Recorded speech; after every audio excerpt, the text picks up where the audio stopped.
तो गाइस मैं हूं अंकित और आप देख रहे हैं रेसलिंग फैंस नेटवर्क। शुरू करते हैं गाइस हम लोग अपनी अपडेट्स को। सबसे पहले क्राउन जूल की स्टार रेटिंग से। तो अभी WWE का जो सबसे लास्ट इवेंट गया प्रीमियम लाइव इवेंट वो क्राउन जूल था एंड इसकी जो स्टार रेटिंग से वो आ चुकी है निकल के सामने डेव मेल्जर की तरफ से। किस मैच को कितना रेट करा वो मैं आपको बता देता हूँ। शुरू करते हैं हम लोग पहले Sami Zayn versus JD McDonagh के मैच से जो कि किक ऑफ शो में हुआ था एंड यहाँ पे जो इस मैच को रेट करा है 3.25। अब अगर आपको नहीं समझ आता है कि ये रेटिंग्स कैसे होती है क्या नहीं, मतलब किस तरीके से लिखी रहती है, तो मैं आपको बता दूं ये जो जितने स्टार्स आप लोग देख पा रहे हो ना मैच के आगे वो एक काउंट होते हैं, यानी कि अगर एक स्टार दिया हुआ है तो वो एक स्टार है, तो ये 3 स्टार है तो 3 स्टार हो गया ये। और ये जो 1/4 है यानी कि 1 का चौथा हिस्सा, तो 1 का चौथा हिस्सा होता है 0.25, तो इसलिए 3 स्टार और 1 का चौथा हिस्सा तो ये 3.25 है। कुछ लोग मुझसे पूछ रहे थे डीएम वगैरह पे कि भाई ये रेटिंग्स कैसे देखते हो, तो ये इस तरीके से समझते हैं, ये 3 एंड 1 का 1.5, तो ये हो गया 3.25। इसके बाद Seth Rollins versus Drew McIntyre world championship का मैच, इसको जो है 4.5 रेट करा है डेव मेल्जर ने, 4 स्टार है यहाँ पे एंड उसके बाद हाफ देख सकते हो आप लोग, दैट मीन्स कि 1 का हाफ यानी 0.5, तो 4.5 यहाँ पे रॉलिंस वर्सेस मैकिंटायर को रेट करा है।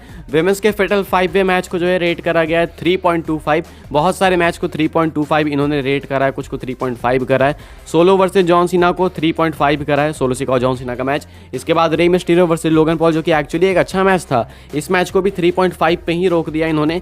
इयो स्काई वर्सेस बियांका ब्लेयर का मैच आता है जिसको 3 स्टार देकर छोड़ दिया इन्होंने।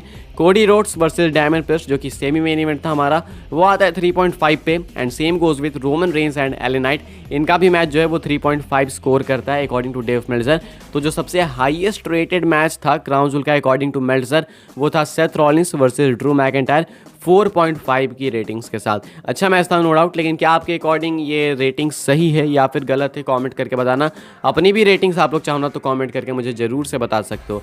आगे बढ़ते हैं गाइस, बात करते हैं अगली स्टोरी के बारे में जो कि है मंडे नाइट रॉ को लेके। अभी मंडे नाइट रॉ को टाइम है, वैसे तो ट्यूसडे को होगा, लेकिन कार्ड WWE ने बहुत ही मैसिव अनाउंस कर दिया है। अभी से जो है कुछ मैसिव चीज़ें कंफर्म हो चुकी है। इवन अभी एडम पियर्स ने अनाउंसमेंट करा कि वो 2 नए और मैचेस ऐड कर रहे हैं इस कार्ड में। तो आखिर क्या क्या कंफर्म हुआ है रॉ के लिए वो मैं आपको बता देता हूँ। अभी के हिसाब से जो है undisputed WWE tag team championship का मैच कंफर्म है। द जजमेंट है यानी कि diamond priest and Finn Balor defend करने वाले हैं टाइटल्स को against J Uso and Cody Rhodes. क्या यहाँ पे टाइटल चेंज होगा, ये एक बहुत बड़ा क्वेश्चन है।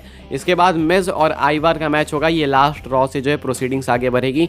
मिज फेस करेंगे आइवार को। शिंसुके नाकामुरा वर्सेस ओटिस का मैच देखने को मिलेगा आपको। यहाँ पे आप एक्सपेक्ट कर सकते हो कुछ सीएम पंक के टीजेस या फिर हो सकता है इसके अलावा भी कहीं पे कुछ टीज वगैरह हो। पाइपर नाइवन वर्सेस टेगन नॉक्स का मैच है, यहाँ पे नेगन नॉक्स लिखा गया है, टेगन नॉक्स का मैच है। एंड ज़ाया ली वर्सेस इंडी हार्टवेल भी अनाउंस हुआ है एंड कंफर्म हुआ है टोमासो चैंपा वर्सेस लुडविग काइजर। चैंपा और लुडविग काइजर के मैच से लोगों को जो है काफ़ी होप्स है, ऐसा देख के लग रहा है इंटरनेट पे। एंड बाकी टैग टीम चैंपियनशिप का जो मैच है वो अपना मेन इवेंट होगा, ऐसा आप मान के चल सकते हो। तो अभी के हिसाब से ये कुछ है आने वाले एपिसोड का कार्ड मंडे नाइट रॉ का। अगली स्टोरी कवर करते हैं गाइस जो कि अपनी जुड़ी हुई है बॉबी लैस्ली को लेके। रिसेंटली बॉबी लैस्ली आए थे इंटरव्यू के अंदर एंड यहाँ पे बॉबी लैस्ली बात करते हैं एक पोटेंशियल रिटायरमेंट प्लान के बारे में, यानी कि वो कब प्लान कर रहे हैं रिटायरमेंट की, क्या वो सोचते हैं इस चीज़ के बारे में या फिर उनके क्या थॉट्स हैं। तो यहाँ पे बॉबी लैस्ली जो है कहते हैं कि देखो भाई, मैं जहाँ पे ट्रेन करता हूँ, जहाँ पे मैं वर्क करता हूँ, मेरे साथ जो लोग होते हैं, जो मेरे एक तरीके से समझ लो कि पार्टनर्स हैं, उन्हें मैं हमेशा बोल के रखता हूँ कि अगर तुम्हें कभी भी लगे ना कि मैं एक स्टेप भी लूज़ कर रहा हूँ, कहीं पे मैं लड़खड़ा रहा हूँ, अब मैं हार्मफुल बन रहा हूँ दूसरे रेसलर्स के लिए, तो मुझे इन्फॉर्म कर देना, मैं अपनी रिटायरमेंट के बारे में ज़रूर सोच लूँगा। तो इन्होंने बेसिकली अपने पार्टनर्स को बता के रखा है कि अगर तुम्हें लगे कि मुझे रिटायरमेंट ले लेनी चाहिए, अब टाइम आ चुका है, बहुत ज़्यादा हो रहा है, मेरे से गड़बड़ हो रही है रिंग के अंदर, या फिर मैं फिजिकली फिट नहीं दिख रहा हूँ, तो मुझे इन्फॉर्म करना है एंड मैं जो हूँ इस चीज़ से बाहर निकल जाऊंगा, रेसलिंग छोड़ दूंगा, रिटायर हो जाऊंगा। लेकिन अभी जो है उनके अकॉर्डिंग उनका कोई भी प्लान्स नहीं है। जब उनके टीम मेंबर्स पार्टनर्स वगैरह उनको इन्फॉर्म करेंगे या फिर उन्हें खुद लगेगा कि हाँ भाई अब मैं इस चीज़ को नहीं कर पा रहा हूँ, तो देन बॉबी लैस्ली इस चीज़ से जो है स्टेप अवे हो जाएंगे। हालांकि एक चीज़ तुम नोट करो भाई, बॉबी लैस्ली जो है ऐसा नहीं कि कल के सुपरस्टार है, बहुत लेजेंडरी सुपरस्टार है बॉबी लैस्ली, बहुत पहले से कर रहे हैं इस बिजनेस में वर्क एंड अभी भी उनकी जो फिजिक है वो बिल्कुल परफेक्टली मेड है इस बिजनेस के लिए। एंड कहीं से नहीं लगता है कि लैस्ली आने वाले 10 साल में भी रिटायर होंगे, लेकिन हाँ धीरे धीरे एज और बढ़ेगी तो प्रॉब्लम्स आएगी। लेकिन अभी के हिसाब से लैस्ली के कोई भी इंटेंशंस, कोई भी प्लान्स नहीं है रिटायरमेंट को लेके एंड वो बिल्कुल फिजिकली फिट है अभी के हिसाब से। जब उनके पार्टनर्स, उनके क्लोज वंस उन्हें कहेंगे कि अब ज़्यादा हो रहा है, अब आपको रिटायर हो जाना चाहिए, देन बॉबी लैस्ली इस चीज़ के बारे में सोचेंगे। वैसे गाइस बॉबी लैस्ली के लिए अप्रिसिएशन तो बनती है, काफ़ी कम अप्रिशिएट करा जाता है बॉबी लैस्ली को, जितना वो एक्चुअली डिजर्व करते हैं उतना उनको मिलता नहीं है। बीच बीच में 1-2 फ्यूड्स मिल जाती है, बीच बीच में 1-2 बार मेन इवेंटर बन जाते हैं, फिर बॉबी लैस्ली वही मिड कार्ड में आ जाते हैं। थोड़ा अनफॉर्चुनेट है ये, लेकिन हाँ बॉबी लैस्ली को आई होप उनकी रिटायरमेंट के बाद वो फ्लावर्स मिले जो कि वो डिजर्व करते हैं। तो ये कुछ इन्होंने अभी रिसेंटली अपने रिटायरमेंट को लेकर कॉमेंट किया है। आगे बढ़ते हैं गाइस, बात करते हैं अगली स्टोरी के बारे में जो कि है बेकी लिंच को लेकर एंड एक इंपॉर्टेंट अपडेट है विमेंस वॉर गेम्स मैच को लेके। इससे पहले भी वीडियो में हमने डिस्कस करी इस चीज़ को कि आखिर विमेंस वॉर गेम्स मैच में और जो पार्टिसिपेंट्स है वो कौन हो सकती हैं। अब इस अगर 4-on-4 हो रहा है ना, मान के चलो 5-on-5 छोड़ दो, ठीक है, 4-on-4 अगर हो रहा है विमेंस का वॉर गेम्स मैच, तो सामने वाली टीम में तो है बेली है, आस्का है, Iyo Sky and Kairi Sen है।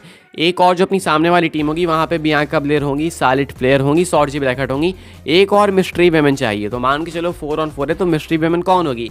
तो जेड कारगिल के चांसेस काफ़ी अच्छे हैं, क्योंकि रूमर्स का कहना था कि जो जेड कारगिल है वो सर्वाइवर सीरीज के अराउंड प्रेजेंट होंगे, या डब्ल्यूडब्ल्यू जो है वहाँ पे उनके डेब्यू के बारे में सोच रही है। लेकिन जेड कारगिल से ज़्यादा चांसेस जो है बताए जा रहे हैं बेकी लिंच के। एंड ये रिपोर्ट किसकी तरफ से? वो रिपोर्ट है PW इनसाइडर की तरफ से, काफ़ी ट्रस्टेड है, आपको मालूम ही है। Becky Lynch could be the final participant in the women's war games match, तो PW इनसाइडर का ये कहना है। अच्छा, ये अभी के हिसाब से 4-on-4 सेफ होते हुए दिख रहा है। तो असल में मेरा क्वेश्चन है कि अगर विमेंस वाला 4-on-4 हो रहा है तो क्या मेंस वाला भी 4-on-4 होगा? हालांकि मेंस वाले के लिए रूमर्ड हैं 2 और सुपरस्टार्स, एक बेबी फेस टीम के लिए, एक हील वाली टीम के लिए। तो अगर मेंस वाला 5-on-5 हो रहा है तो विमेंस वाला 4-on-4 क्यों हो रहा है? काफ़ी सारी कन्फ्यूजन है वॉर गेम्स को लेकर भी। लेकिन PW इनसाइडर का कहना है कि बेकी लिंच के चांसेस सबसे ज़्यादा हैं कि वो ज्वाइन करेंगी बेबी फेसेस वाली टीम को विमेंस वॉर गेम्स मैच के अंदर। ये कुछ लेटेस्ट रिपोर्ट का कहना है। आगे बढ़ते हैं गाइस, बात करते हैं अपनी आखिरी स्टोरी के बारे में जो कि रैंडी ऑर्टन को लेकर। देखो अभी तक तो रैंडी ऑर्टन को लेकर गुड न्यूज़ आ रही थी, एंड अभी भी ये न्यूज़ कोई ऐसे बहुत बैड नहीं है, लेकिन ये सिर्फ डॉट्स कनेक्ट करेगा। मैं आपको बता दूं रैंडी ऑर्टन के रिटर्न को लेकर हमें मालूम है कि अपडेट्स आई है कि Randy Orton possibly survivor series तक वापस आ सकते हैं, सर्वाइवर सीरीज में ही में भी आ सकते हैं, एंड मे भी वॉर गेम्स मैच के ही वो पार्टिसिपेंट हो सकते हैं। तो अभी तक तो चीज़ें पॉजिटिव दिख रही है, लेकिन एक चीज़ है जो कि पॉइंट आउट करनी बहुत ज़रूरी है। रिसेंटली में WWE कई सारे प्लान्स को पोस्टपोन्ड कर रही है, आगे की डेट्स के लिए पुश कर रही है। एग्जांपल्स मैंने आपको ऑलरेडी बता कर रखे चैनल के ऊपर। एजे स्टाइल्स के रिटर्न को इन्होंने अभी जो पुश करा आगे के लिए, आज वो आने वाले थे, स्मैकडाउन में एडवर्टाइज थे, लेकिन उनको वापस से हटा दिया गया, एंड अब पता नहीं वो कब आएंगे। हो सकता है अगले स्मैकडाउन में भी आ जाए, लेकिन नॉर्मली जो है WWE एडवर्टाइज जो उन्हें जहाँ के लिए कर रही थी वहाँ पे वो नहीं है, तो प्लान्स पुश करे गए।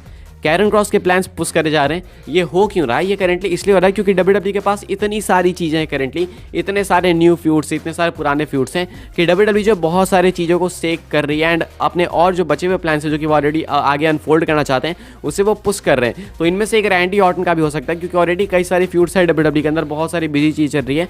तो अगर इसी बीच में रैंडी ऑर्टन भी आ जाएंगे तो WWE को उनके भी प्लान साथ में इंप्लीमेंट करने पड़ेंगे। तो हो सकता है कि ये जो इतने सारी चीज़ें WWE पुश कर रही है उसमें से एक रैंडी ऑर्टन का रिटर्न भी हो जाए। मुझे मालूम है कि रैंडी ऑर्टन का रिटर्न ऑलरेडी जो है काफ़ी पुश है, काफ़ी पुश डैम सॉरी, तो अब इसको पुश करना बेवकूफ़ी होगी मेरे अकॉर्डिंग, इतनी रूमर्स बन चुकी है तो।